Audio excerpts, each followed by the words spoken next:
Que el Señor nos bendiga, mis amados hermanos, hermanas, jóvenes, niños. Que el Señor sea con ustedes en este día de enseñanza, en este día de aprendizaje. Lo compartiremos este miércoles con los hermanos profesores y guías en el estudio bíblico y con ustedes el domingo. Ellos estarán profundizando en la lección para que sea de provecho y de alimento a nuestro espíritu. Así que les invito a que pongamos toda nuestra atención y esperemos que el Señor haga la obra en nuestros corazones mediante el Espíritu Santo, mediante Él mismo, que es el Espíritu que está en nosotros, morando en nuestros corazones. Les deseo que el Señor les bendiga grandemente a ustedes y a su familia. Así que vamos ahora a nuestra lección.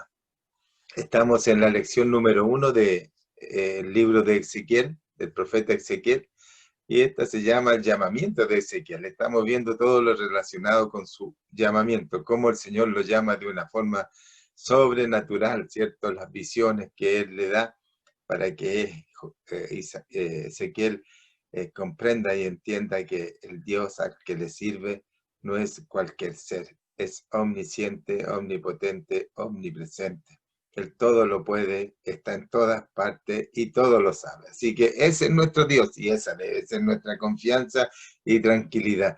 Él nos está preparando con un propósito para vivir y reinar con Él para siempre en su gloria, en esa nueva tierra, en esos nuevos cielos que tiene para usted y para mí.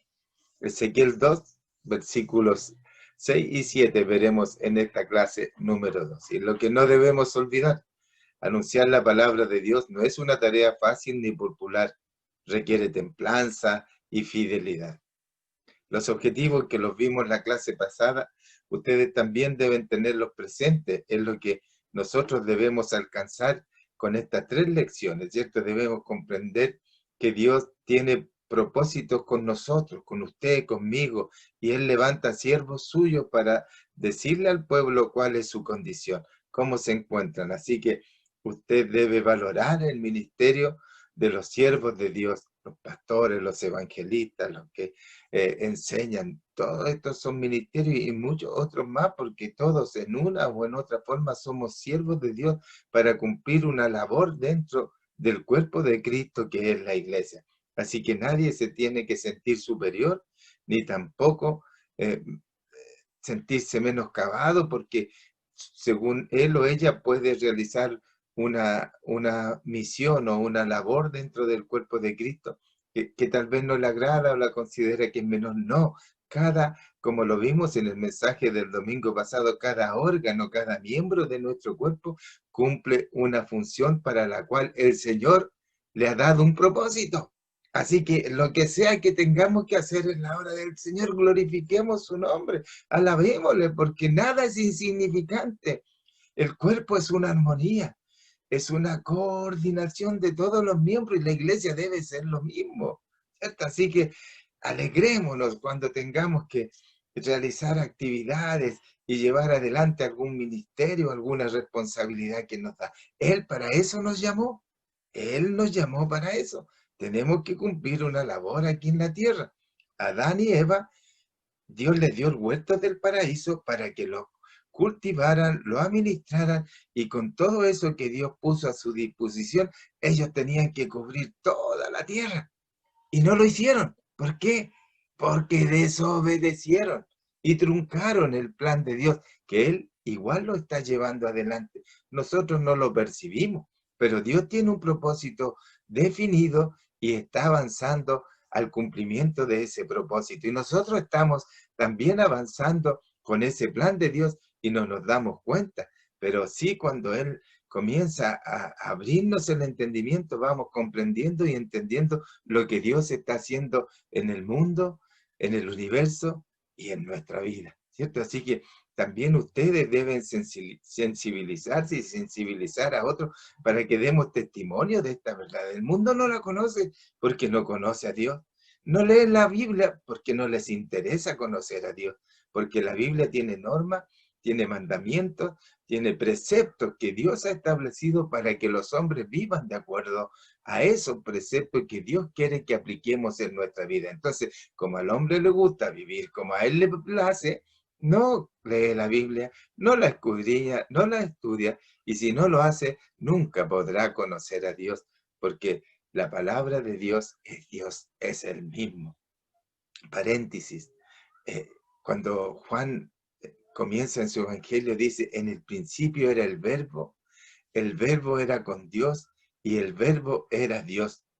Todas las cosas por él fueron hechas, y nada de lo que se hizo sin él fue hecho. Es decir, se está refiriendo a Jesús, y Jesús es Dios. Él le dice a Felipe, Felipe, tanto tiempo que estoy con vosotros y no me habéis conocido. El que a mí me ha visto al Padre. ¿Se dan cuenta? Entonces Juan está diciendo que él es el logo, el verbo, la palabra. Entonces, cuando la palabra decía, hágase la luz, hágase el sol, la luna, las plantas, etcétera, ¿cierto? Era Jesús actuando en su palabra. Él era el logo, él era el verbo. Entonces, ¿qué quiero que entiendan ustedes, mis hermanos queridos? Que cuando usted habla la palabra de Dios, es Jesús que sale de su boca. Y si ustedes hablan en verdad, compenetrado en la palabra de Dios, y no lo que nosotros le añadamos a esa palabra, va a ser Jesús que va a llegar al corazón de la gente.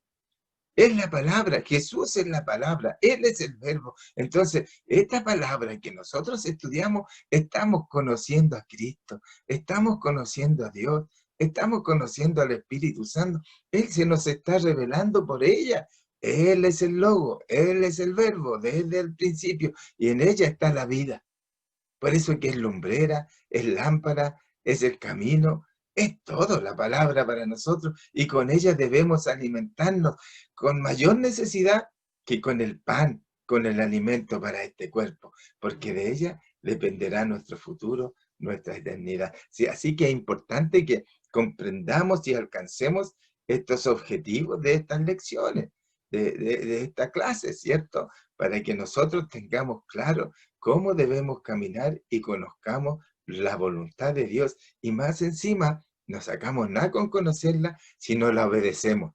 Eso es lo que Él quiere. Si Él nos revela cuál es su voluntad para nosotros, debemos obedecerla, porque si no, caemos en rebeldía, como nuestros primeros padres y todo lo que hemos estudiado aquí en Jeremías, en Ezequiel, ¿cierto? Así que la responsabilidad nuestra es lo que nos dice el texto áureo. Por tanto, ir y hacer discípulos a todas las naciones, bautizándolos en el nombre del Padre y del Hijo y del Espíritu Santo, enseñándoles que guarden todas las cosas que yo les he mandado, o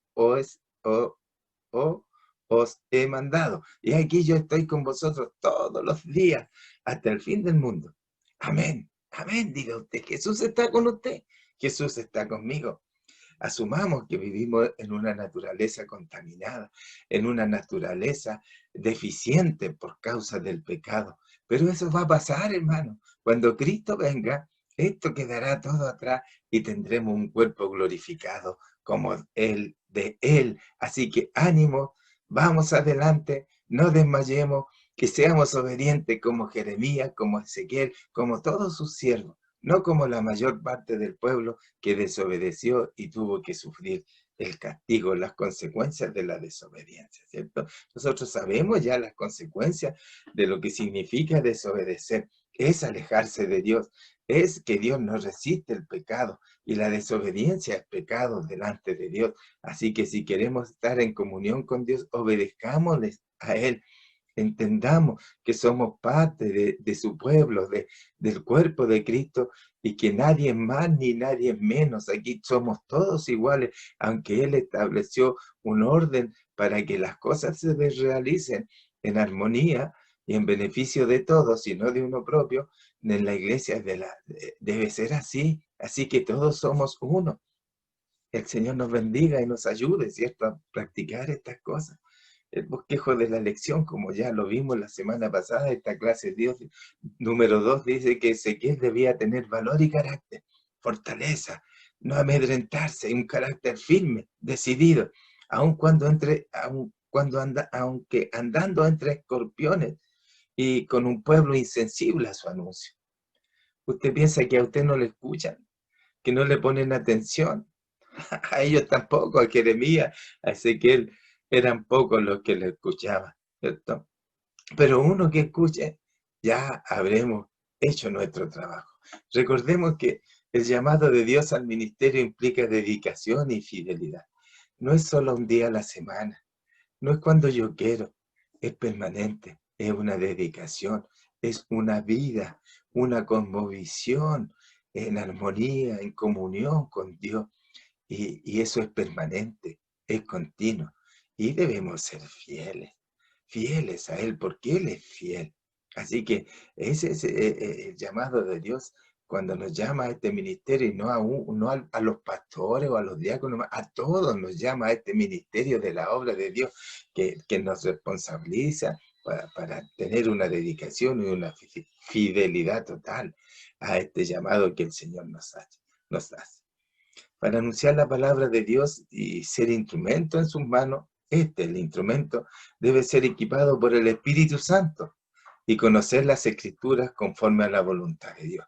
Si usted tiene el Espíritu Santo y viene otro hablando en el nombre de Dios, que no es enviado ni tiene el Espíritu Santo en su vida, usted lo va a reconocer, porque el que está en usted no es el mismo que va a estar en el otro, y usted podrá darse cuenta. Pero si no tiene el Espíritu Santo en su corazón, va a ser engañado, va a ser engañada, porque Satanás, el diablo, aún anda tratando de engañar aún a los escogidos, a los que han aceptado a Jesús como su Señor y Rey de sus vidas. Así que nos conviene tener conocimiento de las cosas de Dios, de su palabra, para que el Espíritu Santo nos llene de su gracia, de su conocimiento, de su sabiduría, del discernimiento espiritual, y podamos conocer las Escrituras conforme a la voluntad de Dios, no mía ni de los hombres. El mensaje que Ezequiel anuncia al pueblo es que Dios va a glorificar su nombre.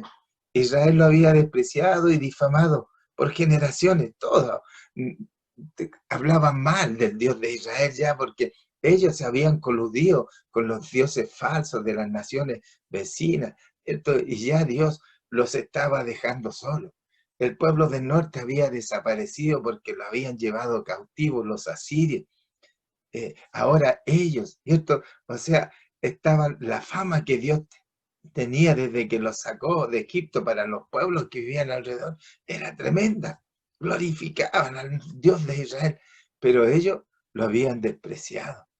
Así que ahora, a través del juicio y también de la restauración, su nombre volverá a ser magnificado y aprenderán a reverenciarlo, a reconocerlo. No es simplemente un acto de reverencia, no, es respeto, es temor de no ofenderlo, es temor de estar atento a su palabra, para obedecerla y para alabarle con nuestro corazón, con nuestra boca, con nuestra vida, con nuestro carácter, con nuestra forma de pensar, con nuestra forma de vestirnos, con nuestra forma de comportarnos, con nuestra forma de interactuar en el mundo. De esa forma lo reverenciamos y glorificamos su nombre, porque todos conocerán que nosotros no somos iguales que los que no tienen a Jesús, que no tienen al Espíritu Santo en sus corazones, que no conocen a Dios. Nosotros debemos resplandecer, debemos dar imagen. Ellos deben ver a Jesús en nosotros, actuando y viviendo a través de nuestro carácter y de nuestra forma de ser y de conducirnos en medio de las tinieblas. Ahí alumbramos. El propósito de Ezequiel entonces era enseñar la grandeza de Dios. Se repite una frase o lema a través de todo el libro. Dice, y sabrán que yo soy Jehová. Nosotros ya lo sabemos. Ha hecho una obra en nuestra vida. Ha hecho algo grandioso, glorioso. Nos ha librado de la muerte, a mí por lo menos. Sé que lo que sería de mí si Él no se hubiese aparecido en mi camino. Por eso lo alabo, por eso entrego mi vida a Él, porque se lo debo a todo. Lo que tengo, lo que soy, es pura misericordia de Él, nada es mío. Y trato de disfrutarlo al máximo, porque Él es todo para mí. Jesús me salvó y sé que Él es Jehová, que Él es Dios y que tiene algo mucho más glorioso aún para mí. Y eso lo sabrán todos, dice Ezequiel a través de sus libros. aunque mi pueblo me despreció, pero ellos recibirán, ¿cierto? Lo que han sembrado, cosecharán lo que han sembrado y recibirán el castigo por su desobediencia, pero también yo los restauraré para que todos sepan que yo estoy en medio de este pueblo y que no lo desecho y que me guardo un remanente siempre que permanece fiel. ¿Es usted ese remanente fiel? Gloria a Dios para siempre.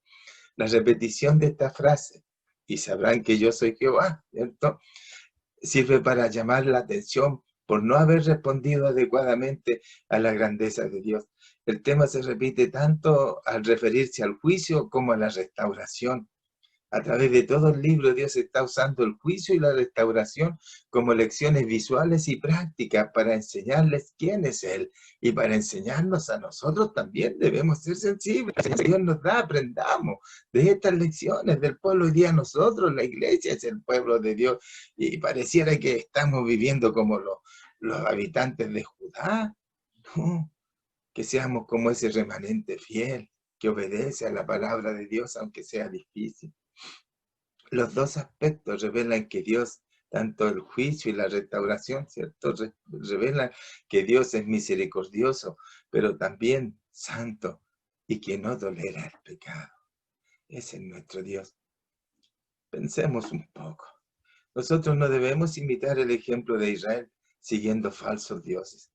Hoy día que hay una religión y muchas religiones en el mundo, pero que algunas décadas atrás era poderosa, ¿cierto? Y tenían imágenes en su templo y ellos adoraban más las imágenes que al Dios verdadero. Rinden pleitesía delante de una imagen. Otros todavía, conozco yo, que le rinden honor al sol en las mañanas. Y no son los mismos dioses falsos que adoraba Israel, pero son dioses falsos, igual, en quien fijamos nuestra atención y de alguna manera los veneramos. El mundo tiene dioses falsos, tiene ídolos que también son de carne y hueso, artistas, actores, gente famosa que la gente los sigue y se concentran alrededor de ellos para aprender cosas que están lejos de lo que Dios quiere que aprendan. Entonces, nosotros no debemos imitar ese ejemplo del mundo. Ellos concentran aquí y allá en todas partes del mundo y juntan muchedumbre, porque viene un personaje, ya sea artista, ya sea un político, ya sea lo que sea, y van y lo vitorean y lo vitorean. No son los mismos dioses de Israel, los falsos dioses de las naciones vecinas, pero también hay otras cosas, costumbres, hábitos que están enraizados en nuestro corazón y que muchas veces desplazan a Dios de nuestra prioridad, del lugar que a Él le corresponde en nuestro corazón. Eso, si nosotros estamos dando lugar a eso, estamos imitando al pueblo de Israel. No lo hagamos. Dios nos tiene algo glorioso para nosotros. Todo lo que podamos disfrutar, experimentar en este mundo es temporal, es pasajero, pero lo que Dios nos tiene preparado es glorioso. Así que no sigamos los falsos dioses como Israel, ni los imitemos. Sin embargo, debemos estar conscientes y adoramos al Señor omnipotente, creador y soberano del universo. Debemos tener cuidado de reconocer su grandeza y sus derechos. Dios merece nuestra adoración y sumisión.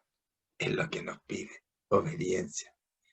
Rindámonos a Él, no para ser esclavos con el látigo, sino que para obedecerle y estar dispuestos a lo que Él nos disponga de nosotros. Y todo lo que Él hace es amor, es misericordia. No hay nada malo en Él. Cuando nosotros experimentamos cosas malas y vemos por qué Él no está ahí, es la ausencia de Dios. ¿A qué clase de Dios seguimos nosotros? ¿Usted tiene claro? ¿Conoce a Dios? ¿Conoce a Jesús? ¿Reconoce al Espíritu Santo cuando actúa en usted? ¿Qué cambios ha producido el hecho de haber conocido al Señor en su vida? ¿Lo conoce de verdad? ¿Qué diferencia ha hecho en su vida conocer a Jesús? ¿Puede notar la diferencia antes de conocerlo y después de conocerlo? debiera anotarse.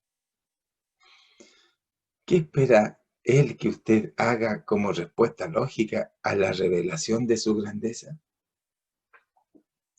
Él se revela a nosotros cuando aceptamos a Jesús como nuestro Señor y Salvador y nos abre la mente para mostrarnos parte de su gloria, para entenderla y por la fe creer lo que Él nos dice en su palabra. Nos revela su grandeza en nosotros. ¿Qué cree usted que espera de usted? Ezequiel debía tener valor y carácter. Versículos 6 y 7, ya introduciéndonos en la clase de día. Ideas para comentar ahí en la clase ustedes con sus profesores. Escudriñen la Biblia, ahí si hay algunos pasajes bíblicos donde Dios les dice a sus siervos que no teman, que no tengan miedo. Vivimos hoy día en un tiempo que muchos están atemorizados y he escuchado a hermanos, hermanas que han estado preocupados, ¿cierto? Y asustados por esta situación que vive en el mundo. No temamos, hermano. No digo que hay que ser irresponsable y no cuidarse, hay que obedecer a la autoridad. Pero ¿qué nos puede hacer este virus? Además de quitarnos la vida. Nada más. Nuestra vida está escondida con Cristo en Dios, porque nuestra vida consiste en nuestra relación permanente con Él, que no solo cuando estemos en este cuerpo físico, sino que cuando salgamos de Él, también continúa nuestra relación con Dios y más fuerte aún porque vamos al lugar que Él tiene preparado para nosotros, ¿cierto? Usted tal vez predica, le habla a su familia, conocido, y no siempre le escucha, no tiene resultado. Pero aprendamos de lo que le pasa a los profetas aquí. ¿Todos los escucharon a ellos? No, ¿cierto? Solo algunos.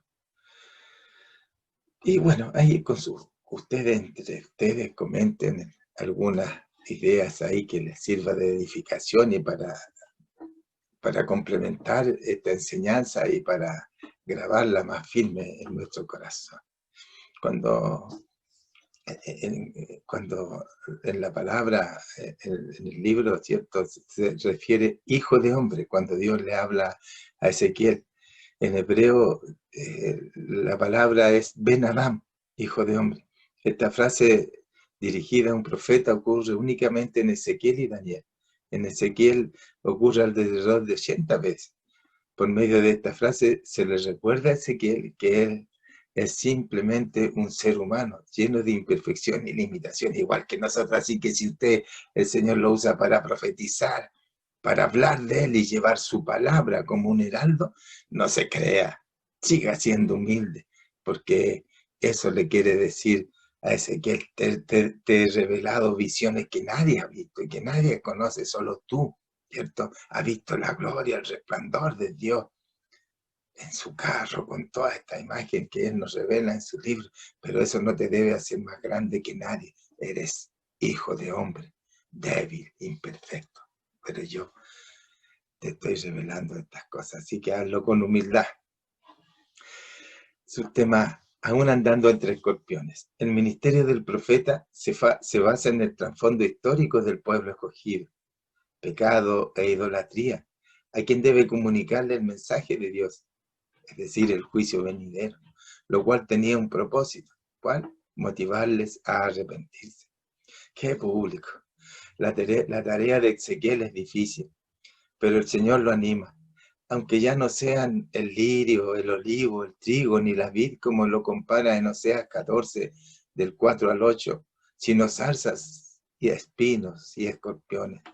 Por medio de estas figuras, el Señor les recuerda a su siervo la verdadera identidad de su pueblo Israel. Herían, punzaban y rasgaban como zarzas y espinos, envenenaban como escorpiones ponzoñosos. La distorsión de la identidad de su pueblo que había sufrido por causa de su rebeldía era sorprendente e increíble por desobediente. El lirio se caracteriza por su aroma, su blancura, lo delicado de su tallo, porque no es espino y porque donde quiera que crece, aunque el suelo sea negro, da una flor blanca, como es destacado en Oseas 14, 5 y 6. Esta es la verdadera identidad que debe caracterizar a los hijos de Dios, ya que por decreto divino su pueblo debe ser sin mancha, mantener su pureza sin importar dónde se encuentre, perfumar e inundar el ambiente de ternura y bondad del amor de Dios. Como el lirio entre los espinos, así es mi amiga entre las doncellas, dice Cantar de los Cantares. Los espinos son los impíos que están lejos de Dios, y el lirio es usted. Donde sea que se encuentre y entre quien sea que esté, usted siempre debe conservar su blancura y su aroma espiritual. ¿Lo hace? Juntamente el pueblo de Israel es descrito como un manojo de espinas, que en lugar de ser lirio era zarza, en lugar de paloma era escorpión, en lugar de ser oveja del redil divino era manada de lobos. De esto debemos considerar firmemente algo muy importante que nos enseña esta lección, y es que cuando el pueblo de Dios descuida o pierde la identidad que Dios le ha dado, se convierte en lo opuesto, y no tanto en algo que se aproxime. Por ejemplo, dejó de ser lirio, pero no para convertirse en una modesta flor silvestre, no, sino en zarza y espino. Dejó de ser oveja del redil de Dios, no para convertirse en cabra, sino en lobo. Dejó de ser paloma, como se lee en el Cantar de los Cantares, no para ser gorrión, sino escorpión. Esto quiere decir que el postrer estado del infiel es totalmente lo opuesto a lo que era antes de descarriarse. Por eso que Santiago dice que el que hace volver a un pecador cubre multitudes de pecados y salva un alma de muerte. Muchos creen que lo que Ezequiel vio era una nave espacial y están esperando que algo semejante aparezca de nuevo muy pronto. Todos ven ovnis en el cielo y ven naves y están seguros de eso, pero no entienden, pobre criatura, ¿cierto?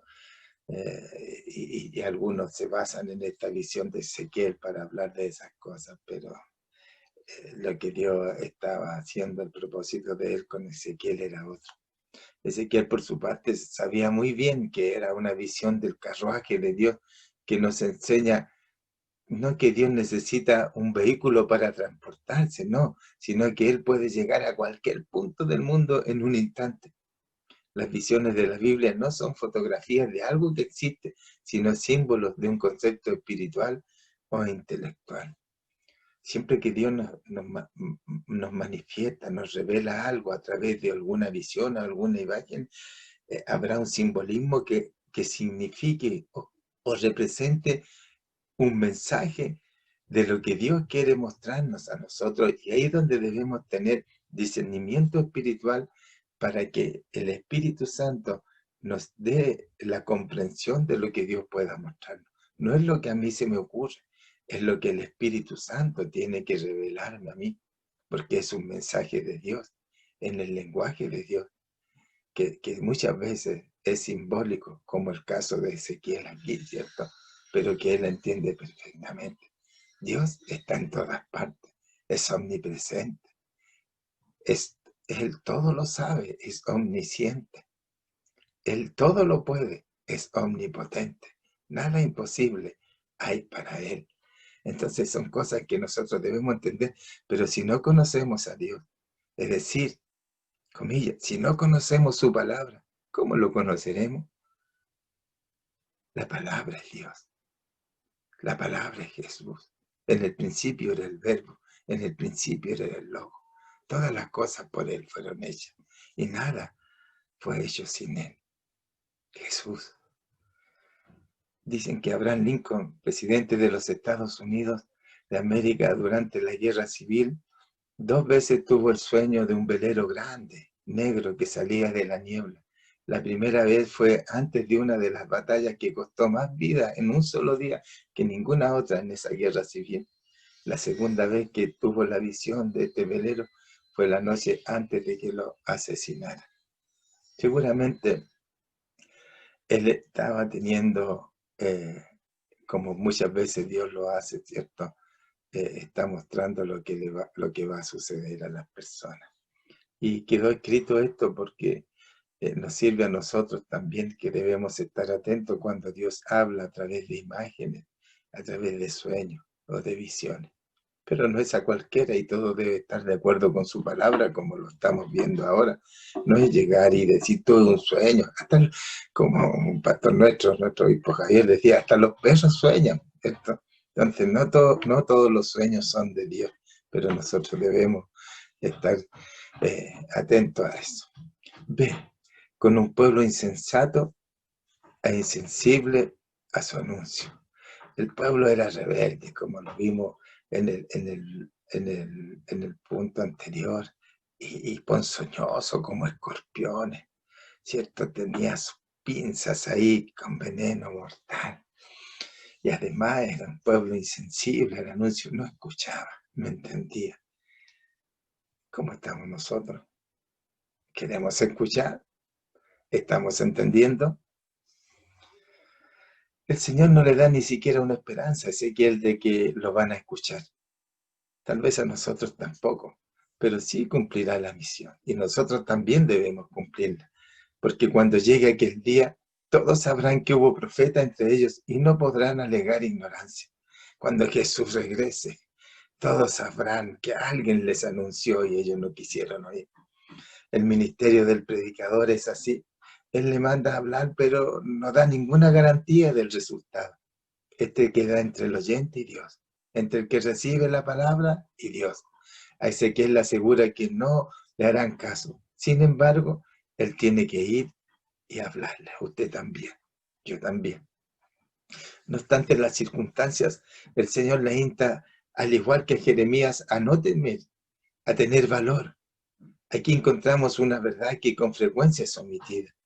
El Señor le exige delante a ambos. El Señor le exige a ambos, siervos suyos, Jeremías y Ezequiel, que no tengan temor de encontrarse cara a cara con el enemigo. No temas delante de ellos, le dice. Es fácil no temer cuando uno se encuentra detrás o lejos del enemigo, pero este no era el caso de Jeremías y de Ezequiel. Debían hablar frente a frente, de cara al pueblo que se había convertido en el enemigo de Dios. Debían hacerlo de manera directa. Así ocurrió también con Moisés. Tuvo que enfrentar a Faraón cuando Dios lo envió. No le dijo que le enviara recados con algún mensajero, no. Lo envió a él personalmente en una crucial misión de confrontación. Hoy día pareciera que esta característica del servicio cristiano se ha desvirtuado completamente y buscamos nuestra zona de confort, de tranquilidad. Ponemos nuestras condiciones de acuerdo con lo que nosotros mismos estipulamos y dentro del territorio que nosotros demarcamos. De ahí que nos encontremos en esferas de servicio a Dios sumamente cómodas, que no representan ninguna amenaza a nuestra estabilidad y seguridad. ¿Se siente alguno identificado con eso? ¿Cuántas veces nosotros ponemos como prioridad cualquier otro asunto de nuestra vida antes que el servicio a Dios? ¿Cuántas veces yo he escuchado, es que tengo un cumpleaños de mi mamá, de mi hijo, de mi otro, y no me van a entender si yo no participo en ello? No importa que a Dios lo deje de lado. Es el día de Él, por lo menos una vez a la semana, ¿cierto? Y yo este día he consagrado para Él. Pero eso no importa, total, la próxima semana vengo, voy a seguir asistiendo, voy a participar en esto y en esto otro. No es fácil predicar la palabra, no es fácil hablar de la verdad, porque así como a Jeremías y a Ezequiel lo tratarán de ignorante, de loco, de exagerado, de sectario, pero es porque no conocen la verdad. He tenido en lo personal que luchar con muchas cosas que quisieran no expresarle a ustedes ni a la iglesia, ni decirle a otros. Pero no puedo porque sin saberlo, sin entender muchas veces la palabra, hago esto, confronto. obedezco a lo que Dios pone en mi corazón, sin antes cerciorarme de que es su voluntad. Hemos tomado algunas decisiones difíciles, drásticas, y quiero recordarle algunas de ellas, como el tema de la Navidad. No fue fácil para mí, tampoco lo fue para usted. ¿Qué habría pasado si yo no obedezco? Y ahora cada uno saca sus conclusiones y podrá aceptar o no aceptar. Eso es cosa de uno. Es relación entre usted, usted y Dios. Ahí yo ya no tengo nada que ver. Yo cumplí con lo mío. ¿Qué pasaría con nosotros en el lugar de Ezequiel o Jeremías? Así como somos, seguramente renunciaríamos o diríamos, yo tengo que ir. Si tengo otras obligaciones, yo tengo que ir. Si tengo otras obligaciones, soy mujer, soy mamá, el hombre dirá, yo trabajo, tengo que ganar el sustento para la casa, etcétera. Y tendremos una infinidad de argumentos para satisfacer nuestras decisiones de dejar las cosas de Dios en segundo plano. Entonces no habría usado el Señor seguramente, ¿cierto? Pero el cristiano verdadero no puede escoger el territorio de combate, ni pretender atacar por los flancos, porque Dios siempre lo envía a que se encuentre cara a cara con el enemigo, y debemos cumplir porque Él nos envía. Lea Romanos 10, 14, 15. De lo contrario, nos convertiremos en rebeldes, desobedientes. Pensemos y apliquemos algunas cosas. Ustedes ahí comenten entre ustedes lo que significa confrontarse con el enemigo, reflexionen acerca de la condición de la iglesia cuando ésta espera que la gente venga a ella y vive encerrada ahí en sus cuatro paredes, sin carearse, sin enfrentarse con el enemigo. Pregúntense entre ustedes en qué campo Dios desea que su iglesia ministre de cara al enemigo.